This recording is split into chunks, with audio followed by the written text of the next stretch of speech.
Non, mais tu as cru que c'était vrai. Oh non. Oh non, nous sommes le 1er avril. Il ne faut pas croire tout ce que vous lisez, il ne faut pas croire tout ce que vous entendez, il ne faut pas croire tout ce que vous voyez. C'est le 1er avril, les gars. Et tout est permis.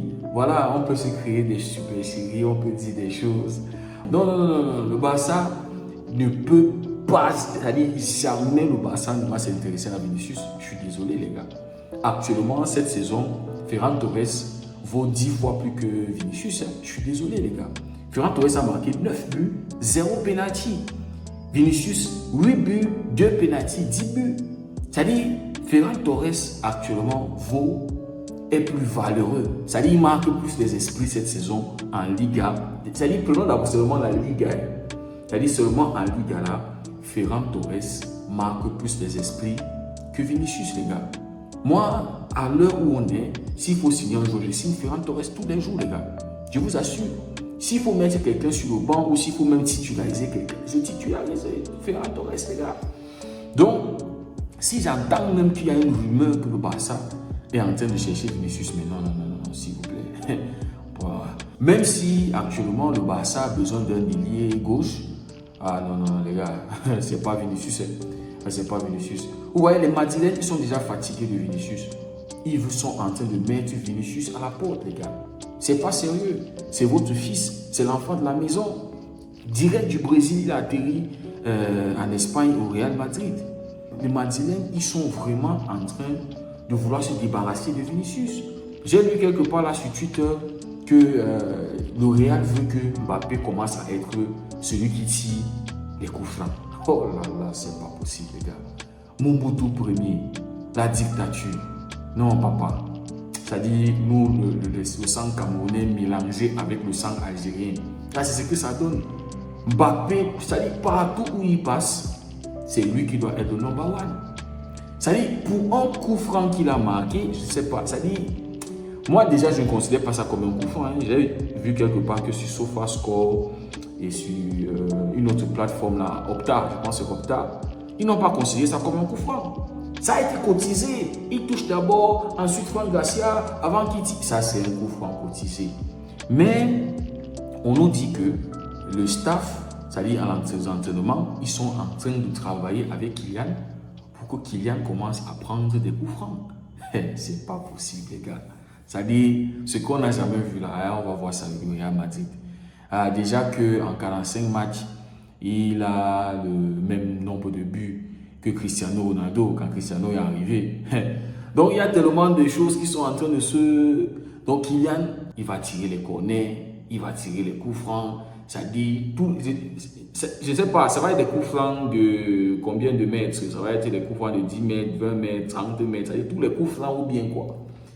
Donc franchement les amis, le Real ils sont en train de tout faire. Ça dit quand on lit tous ces trucs là, le Real franchement, ils sont en train de tout faire pour mettre Vinicius dehors. Et comme un frérot était en train de le dire, les mecs ils sont fatigués du comportement de Vinicius. Même si Riles va dire non, il ne faut pas croire aux choses quand on vous dit là dehors que c'est à cause du caractère de Vinicius, c'est parce qu'il râle, c'est parce qu'il crie sur les gens, c'est parce que c'est pas pour ça, c'était un vol. Oh les gars, eux-mêmes ils sont fatigués de Vinicius. D'ailleurs, Vinicius est titulaire ce soir, les gars, pour le match de tout à l'heure là.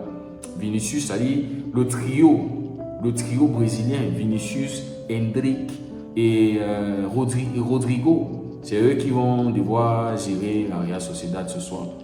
Mais les amis, les Madrilènes sont fatigués de Vinicius. C'est ça le message. Il y a un Européen là, il y a deux. Parce qu'il y a Mbappé maintenant et Jude Bellingham, les Européens. Voilà, Mbappé a un caractère beaucoup plus... voilà, il ne crie pas, il ne fait pas de... Même si, voilà, quand il arrive dans un vestiaire, il doit s'imposer, il a ce... Mais voilà, Vinicius, tellement on l'a vu dans des situations avec des supporters adverses, c'est-à-dire quand il est à l'extérieur, là, ça chauffe par-ci, par-là. Les Madrilènes, vous savez, c'est eux qui prennent la classe, c'est eux qui prennent le royal et tout ça. Donc, quelque part, quand ils regardent le comportement de Vini, donc ils sont en train de trouver le moyen et actuellement, l'Arabie Saoudite est intéressée. Il y a un gros argent qui va entrer dans les caisses du Real Madrid. Donc, c'est possible que voilà, les gars négocient avec l'Arabie Saoudite Et quelque part, ils disent à Vinicius que, ok, on crée une histoire, on crée quelque chose pour raconter aux supporters. Comme ça, tu peux aller sans qu'on te déteste.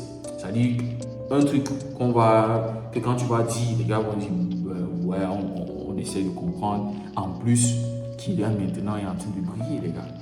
Kylian est en train de marquer, il marque même déjà les coups francs. Non, c'est sérieux. On lui a vu même tenter le jeu aérien avec la tête. C'est-à-dire, si Kylian commence à marquer de la tête, non, les gars. Déjà qu'il est en train de s'adapter au poste de numéro 9, c'est-à-dire, on veut remettre les clés offensives, c'est-à-dire les clés d'attaque à mon frère camerounais là. Bon, c'est un Camerounais. C'est-à-dire, on veut remettre ça. Et vous savez que Rodrigo, lui, il est toujours le garçon très gentil, calme, qui ne bavarde pas, qui aime jouer au foot. C'est-à-dire, lui, voilà, il veut seulement jouer à son football. Tu ne vas pas l'entendre crier, tu ne vas pas l'entendre, tu ne vas pas le voir dans les bagarres. Lui, il est là tranquille. On se disait même que c'est lui qui allait partir au bout d'un moment. Mais les amis, tout est en train de pointer vers un départ de Vinicius lors du mercato d'été, les gars. Tu ne peux pas mettre Mbappé au premier plan et avoir Vinicius là. Ça ne va pas marcher. C'est-à-dire, déjà, Vinicius est graduellement, on le voit en train d'aller dans l'ombre de Kylian. Quand les deux sont sur le terrain, ça ne s'entend pas. Il n'y a pas de connexion, il n'y a pas vraiment ce truc. On se disait que les deux, c'est-à-dire en début de saison, on se disait que Mbappé et Vinicius, 2 jours qui vont vite. Ça va marcher sur les défenses, ça va éteindre, ça va écraser, ça va péter. Ça va être le pétard. Ils vont exploser tout devant eux. Mais même lors du dernier match contre les Ghanais, Mbappé était titulaire, Vinicius était sur le banc. Vinicius est entré, il a eu une situation de contre-attaque face à face avec le gardien. Il a voulu servir monsieur le général, le nouveau boss de l'attaque. Mais voilà, le défenseur qui compte alors que Vinicius pouvait marquer ce but-là, les gars. C'est-à-dire, avant là, si ça avait été une contre-attaque comme ça avec Rodrigo, Vinicius allait marquer. Mais Mbappé est en train de prendre de l'ampleur. Le mec est en train de vraiment s'installer et voilà, les retombées, les amis. Donc ce soir, Vinicius est titulaire, Mbappé est sur le banc. Donc probablement, on va sortir Henrik à un moment, je me dis, voilà, et mettre Mbappé en fonction de la physionomie du match. Mais les gars, ils veulent se débarrasser de Vinicius. C'est pas du tout sérieux.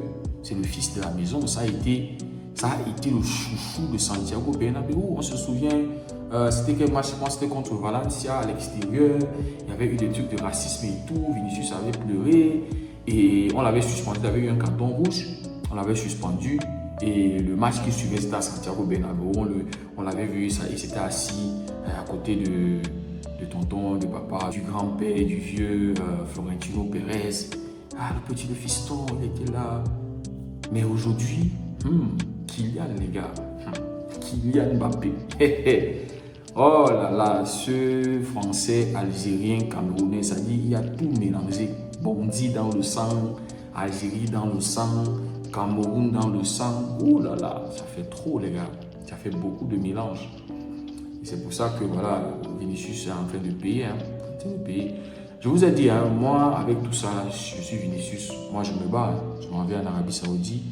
Il y a 1 milliard d'euros qui est en train de m'attendre là-bas. Je fais mes 5 saisons, je reviens en Europe, je me trouve un club. Mais pas au Barça, les gars. On n'a pas besoin de Vinicius. On ne veut pas le désordre. C'est vrai que, comme certains l'ont dit, j'ai lu certains commentaires, s'il vient au Barça, on peut gérer son caractère là. On a pu gérer Neymar, on a pu gérer Suarez qui était un sauvage, qui mangeait les gens par-ci par-là, qui était vu. C'est-à-dire qu'on a pu gérer ces caractères-là. Donc, en fin de compte, même si on prend Vinicius, on peut gérer son caractère-là. Ce que le Real est incapable de faire, c'est parce que le Real, d'abord, c'est un club d'arrogants. C'est un club comment je vais dire ça, de brigands. C'est un club, ce sont des braconniers. Ce sont des barbares. C'est-à-dire, même comme ils portent le blanc et ils sont en train de dire c'est le club de Dieu, c'est ci, c'est la classe, c'est là. Au fond, il y a l'arrogance, il y a l'orgueil, il y a le mépris, il y a en fait tout. Ils font tout pour rabaisser les autres. C'est le Real d'abord. Si ce n'est pas le Real, les autres, voilà. Quand le Real a été bien servi, les autres, allez vous allez vous débrouiller là-bas avec les miettes. Voilà, c'est ça ce club. C'est pour ça que des joueurs comme Vinicius qui arrivent du Brésil, sauvages, voilà, ils arrivent là-bas et ça continue. C'est incapable. On parle, on dit à Vinicius, frérot, apprends à te comporter, apprends à te gérer. Tu n'es pas le seul noir dans l'équipe. Mais pourquoi ça tombe toujours sur toi? Pourquoi il y a toujours des agendas sur toi? Les gars, ils n'attendent pas les autres. Tu n'es pas quand même, tu n'es pas le seul noir. Il y a Bellingham là-bas, il y a des Rudiger, tout ça, les Mendy. En fait, presque tout l'effectif du Real Madrid, il y a beaucoup de noirs là-bas dedans. Mais pourquoi est-ce que c'est toujours toi comprends? Donc, je pense que les Madrilènes, voilà, dans la direction, les mecs qui sont fatigués de cela, ce comportement-là de Vinicius, ça met un peu ce truc-là sur le Real, cette tâche-là, à chaque fois. Parce qu'avec Vinicius, tu n'es jamais sûr. Hein. Un match comme ça peut péter. Ça monte là dans la tête, ça commence à chauffer. Et lui, il va en couille. Et il n'est pas loin d'avoir un carton rouge, d'être expulsé. Et l'image du Real Madrid, vous voyez un peu. Donc là maintenant, Mbappé est bien. Mbappé est en train de prouver, il est en train de montrer. En fait, l'épreuve, c'est qu'offensivement, il est en train de marquer. Et il est en train de montrer qu'il peut porter le Real Madrid offensivement. Donc, quelque part dans les esprits des Madrilènes, c'est que, ok, on peut prendre l'argent sur la tête de Vinicius et on peut faire venir un autre. Ah oui, il y a des Leao, il y a des gars, même des Kvaratskhelia. Je pense que voilà, il y a tellement de ces ailiers-là, peut-être même un Lookman. Oui, peut-être un Lookman. Donc, faire venir un gars plus posé, plus calme, plus lisse. Voilà, un gars qui peut bien se comporter pour essayer de redonner cette bonne image-là à la Maison Blanche, à la Casablanca. Les amis, tout à l'heure, le Real va jouer contre la Real. On espère que ce match va être divertissant. Je serai en live, voilà, pour ceux qui voudront voir le match avec moi. Merci beaucoup d'avoir suivi la vidéo. J'espère que la super série, voilà, ça vous a plu. Prenez tout soin de vous. On se dit à très bientôt et que Dieu vous garde.